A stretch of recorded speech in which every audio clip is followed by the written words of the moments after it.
Maggie bisa berjumpa lagi dengan Maggie? istrinya Bang Kimi. Oh, Enggak ya? enggak dong. Yang satu lagi ya? Citra Kirana. Oke, baiklah, hari ini seperti biasa kita selalu akan memberikan solusi-solusi terbaik buat anak-anak muda. Tentunya berdasarkan Al-Quran dan Ustadz.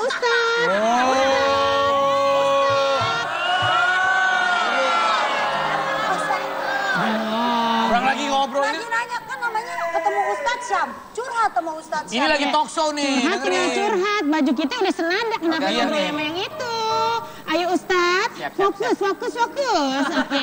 Nah yang buat ingin bertanya langsung aja ke Instagram, atau juga bisa ke Twitter, @markasatitv, atau juga bisa kirim email dan nomor telepon juga ada ya. Baik, Niki, Ya. mau menanyakan sesuatu kepada Ustadz Syam? Iya Ustadz, jadi tadi nih aku sama Ayu lagi nunggu kereta. Di situ Oh, mudik ceritanya. dia hipnotis. Ya. Kalau ada orang yang kayak gitu, gimana tuh Ustadz hukumnya? Aku sih serahin aja semuanya. Ustadz. Makanya kalau sebelum keluar rumah ada baca doa keluar rumah. Nah. Itu kita pelajari waktu SD tuh, tapi sering kita lupain. Iya benar. Kenapa kita sering lupain? Kita nggak ngerti maknanya. Apa doa keluar rumah? Bismillahirrahmanirrahim. Bismillahirrahmanirrahim. Tawakkaltu 'ala Allahi wala haula wala quwata illa billahil azim. Dengan nama Allah la haula wala quwata. Tawakkaltu 'ala Allah. Kita bertawakal kepada Allah. Artinya apa? Ketika kita keluar, Allah menjadi teman kita. Allahumma antas sahibu fis safari. Ya Allah, engkaulah temanku dalam perjalananku. Ini juga buat teman-teman yang mau mudik atau mungkin yang sedang dalam perjalanan membaca doa ini. Allahumma antas sahibu fis safari wa antal khalifatu fil ahli. Engkaulah temanku dalam perjalananku dan engkaulah pelindung bagi keluarga yang aku tinggalkan. Atau rumah yang kita tinggalkan, atau harta yang kita tinggalkan. Itu pas keluar rumah. Pas keluar rumah, sama dengan Bismillahirrahmanirrahim. Nah, siapa yang baca doa ini akan dilindungi malaikat perjalanannya. Insya Allah akan dilindungi malaikat karena menyertakan Allah dalam perjalanan kita. Nah, bagi orang-orang, ya, seperti tadi kasusnya, mungkin ada yang menghipnotis, mungkin karena butuh duit. Bukan hanya tentang hipnotis, ada juga dengan menipu atau dengan mencopet. Ini buat teman-teman mungkin ada yang berpikiran pendek, mau kaya di dunia, mau kaya dengan cara yang cepat. Al-Quran mengingatkan kepada kita, Alhaakumut takatsur hatta zurtumul maqabir. Nah, ada orang yang memperbanyak harta mereka, hatta zurtumul maqabir, sampai-sampai mereka masuk di kubur baru mereka sadar, oh cara saya salah nih waktu di dunia, waktu saya mau kaya. Atau mungkin ke kuburan cari-cari berdoa di kuburan, padahal berdoanya sama Allah. Banyak cara sehingga mereka ingin cepat kaya padahal caranya yang salah. Benar, Pak Ustadz. Karena mah rezeki mah kita cari biasa Rezeki mah aja. wa ma min dabatin fil ard. Yang penting kita berusaha ya Pak Ustadz. Nggak akan ketukar rezeki mah. Ya, wa ma min dabatin fil ardi illa 'ala Allahi rizquha wa ya'lamu mustaqarraha wa mustaudaha kullum fi kitabim mubin. Dan tidak satupun binatang melata yang ada di dunia itu kecuali mereka sudah dijamin rezekinya sama Allah. Binatang loh, apalagi manusia. Kenapa Allah sebutkan melata? Artinya apa melata? Bergerak. Selama kita masih bergerak, berusaha, selama itu rezeki kita akan datang. Tapi kalau kita berdiam diri tidak akan datang. Malas-malasan tidak Cicak akan aja yang nempel di tembok bisa makan nyamuk. Nyamuk. Gimana caranya? Itu nyamuk rezeki kan udah terbang. diatur. Sudah diatur sama Allah. Jadi yang Yakin, paling penting kita nggak usah yakin. khawatir sama rezeki, dan juga jangan lupa kalau kita Baca ingin doa melangkahkan sebelum kaki itu keluar. kemana Berdoa, saja berdoa dulu ya kan, ingin berbuat apapun pasti ada doanya. Amin. Leo. Seperti yang satu ini ada yang mau bertanya melalui Instagram, langsung aja kita lihat sama-sama yuk. Instagram. Ya, kita lihat ini dia dari Ulfa Wadiyah. Pak Ustadz, saya mau nanya, kalau kita disuruh berbuat jahat sama orang, kita tidak mau. Kalau kita tidak kerjain apa yang disuruh, dia mengancam kita. Itu kayak mana Pak Ustadz? Maksudnya kayak mana bagaimana ya? Macam mana? Oh, macam Kayak mana ini orang Medan nih pasti nih? Kayak mana gitu? Yang mana? Macam mana tuh? Kayak mana? Lapor Itu polisi. gimana, Lapor polisi. Ini udah kejahatan, ini udah kriminal. Masa ada orang disuruh berbuat jahat, kita harus melawannya dong.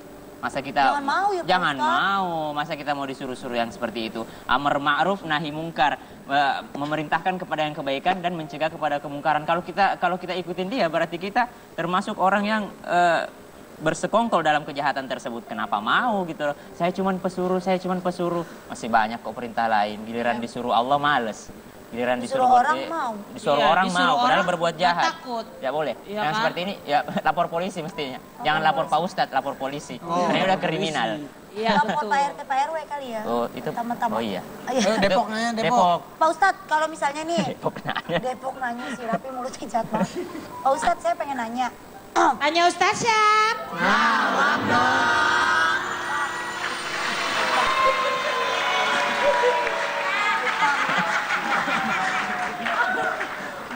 Pak Ustadz, saya pengen nanya.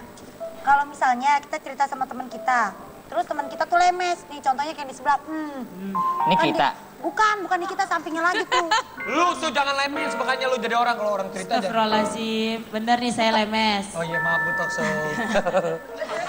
Rahasia gue banyak nih. Suka bocor. Ember lah. Iya, suka ember gitu. Padahal kita baru cerita nih, dia udah janji kayaknya orangnya dipercaya nih, nggak bakal ngomong sama siapa-siapa. Terus tiba-tiba di live dia suka sebarin, dia suka ngomongin. Itu gimana tuh Pak Ustadz? Kita kalau marah, kita kesel tuh Raffi gimana tuh? banget. Enggak Pak Ustadz, begini ya. Ya. Itu saya bukan sih. Ya iya lu, siapa lagi? Ah, ngapain Bapak? Bapak ngapain nanya pakai itu? Saya apa bukan? Bapak begitu nggak ngerasa? Enggak, saya enggak pernah. Enggak, ya udah. Saya semua di skrip semua. Ini kan hanya fiktif belaka ya, tidak nyata, terpampang. Bukan. Hah? Gitu. Gimana Pak Ustadz? Tapi kan itu buat lucu-lucuan aja niatnya Pak Ah, Ustadz. niatnya lucu-lucuan sih Pak Ustadz, tapi dibongkar semuanya Pak Ustadz. Tapi kan buat lucu-lucuan aja, tapi kan nggak ada yang bener-bener kan nggak Ah, gini aja dibongkar. kalau mau ngelucu pakai bongkar-bongkar segala, mending lo kerja di bongkar muat soalnya di Priok.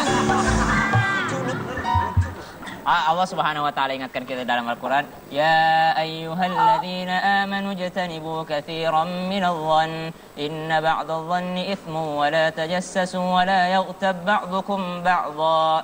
Janganlah kalian berprasangka. Nih, baru berprasangka udah dilarang nih. Nah, wala tajassasu, jangan cari-cari mencari kesalahan orang lain. Wala yaghtab ba'dukum ba'dha, setelah dapat kesalahannya kita sebarin. Nah, tapi salahnya kita, orang nggak nyari kesalahan kita, orang nggak berburuk sangka kepada kita, tapi kita yang curhat. Curhat sendiri, siapa suruh curhat? Udah tahu orangnya lemes, curhatnya sama dia. Niatnya nggak curhat sih Pak Ustadz, karena sudah Ah. dipancing-pancing gitu. Oh. Terus kita jadinya keceplosan gitu Pak Nah, Ustadz. saya juga Gimana? di depan TV keceplosan. Oh, keceplosan juga, Jadi, sama-sama keceplosan. Berarti yang salah yang keceplosan pertama. Bikin episode judul keceplosan aja.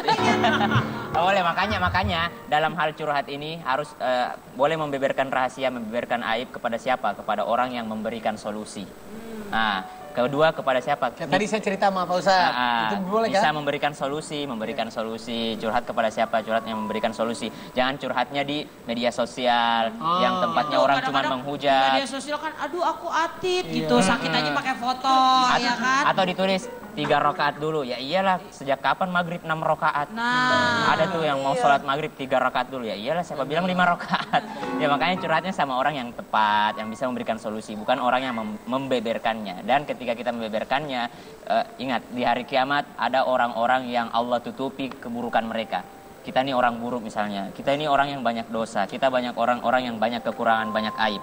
Tapi di hari kiamat kita cari, ya Allah, aku kan dulu punya dosa, kenapa enggak ada sekarang dosaku enggak ada? Iya. Apa kata Allah? Karena dulu di dunia kamu selalu menutupi kekurangan saudaramu. Alhamdulillah. Nah, terbalik sama orang yang selalu membeberkan aib saudaranya. Kata, ya Allah, kenapa dia ditutupi aibnya, aku malah dibongkar aibku semua? Karena dulu kamu sering membongkar aib saudaramu.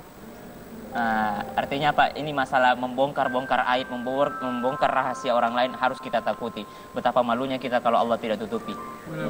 Tapi kalau ada orang yang kepo gitu kan banyak banget sekarang yang pengen tahu. Ini bagus banget nih. Bagaimana hukumnya orang yang kepo? Salah satu hadis Rasulullah menyebutkan bahwasanya min husnil islamil mar'i, yaitu salah satu tanda kebaikan bagi seorang Islam, orang yang benar-benar muslim, orang yang benar-benar beriman atau benar-benar Islam adalah meninggalkan sesuatu yang bukan urusannya. Ah, iya benar. Benar. saya Kalau setuju. kita masih sering kepo sama urusan orang lain, berarti Islam kita masih dipertanyakan. Benar. Rasulullah ingatkan kepada kita, salah satu tanda kebaikan bagi seorang muslim atau seorang yang beriman adalah dia meninggalkan apa yang bukan urusannya.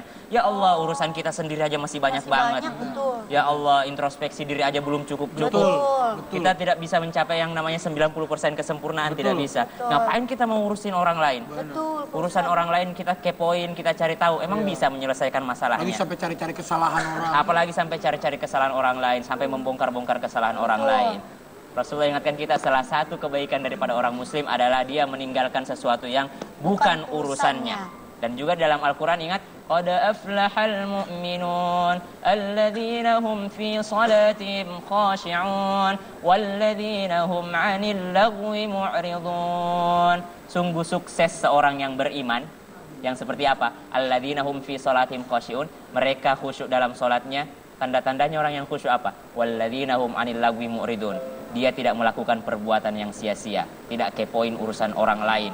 Allah katakan, Iqra kitabak, baca kitabmu sendiri, urusanmu sendiri masih banyak. Iya. Ngapain kita ngurusin orang lain? Jadi nggak boleh kepo ya. Stalker, jangan Gitu. jadi stalker ya. Iya, jangan jadi Pengen stalker. tahu. Saya mau nanya, Pak Ustadz. Ya. Mana nih? Ini soal penampilan nih. Tanya Ustaznya. Jawab yuk. Pak Ustadz. Jawab yuk.